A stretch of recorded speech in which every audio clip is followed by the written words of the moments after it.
আজকে বিকেলবেলায় আমি আর বোন চলে গিয়েছিলাম কোচবিহারে বিশালে কিছু শপিং করতে। আর সেখানে গিয়ে দুজনে মিলে কি কি করলাম আর কি কি কিনলাম সবটাই শেয়ার করব আজকের এই ভিডিওতে।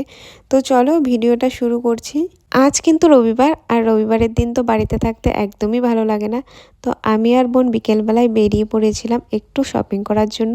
আর এই সুন্দর সানসেটটা দেখতে দেখতে আমরা পৌঁছে গিয়েছিলাম বিশালে। সবার ফার্স্টেই আমরা যাওয়ার পরে এই সানগ্লাসগুলো দেখছিলাম।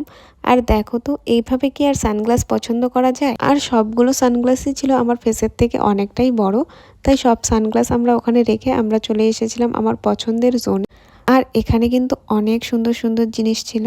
আর ইদানিং না আমার কেন জানি এই জিনিসগুলো খুবই বেশি কিউট লাগে, মানে দেখলেই মনে হয় কিনে ফেলি কিছু একটা। তারপর বোন এখান থেকে নিয়েছিল এই মানি ব্যাংকটা।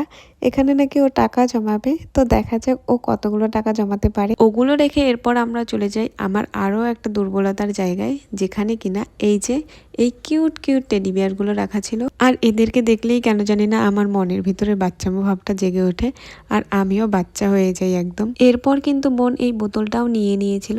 আজকে বেসিক্যালি আমরা বোনের জন্যই টুকটাক কিছু শপিং করতে গিয়েছিলাম।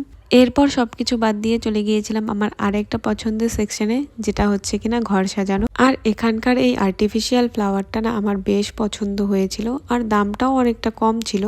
বাট আমার নেওয়া হয়নি, কারণ এর মধ্যে আমি মিশো থেকে একটা আর্টিফিশিয়াল ফ্লাওয়ার অর্ডার করেছি। আর তার সঙ্গে কিন্তু আরো অনেক কিছু অর্ডার করেছি, যেগুলোর ভিডিও আমি তোমাদের সঙ্গে অবশ্যই শেয়ার করব। টুকটাক কিছু কেনাকাটা করে আমরা বাইরে বেরিয়ে খেয়ে নিয়েছিলাম মোমো। আর মোমো খাওয়ার পর পাশেই এই কাকুর দোকান থেকে আমরা বাড়ির জন্য নিয়ে নিয়েছিলাম চিকেন পকোড়া আর আলুর চপ।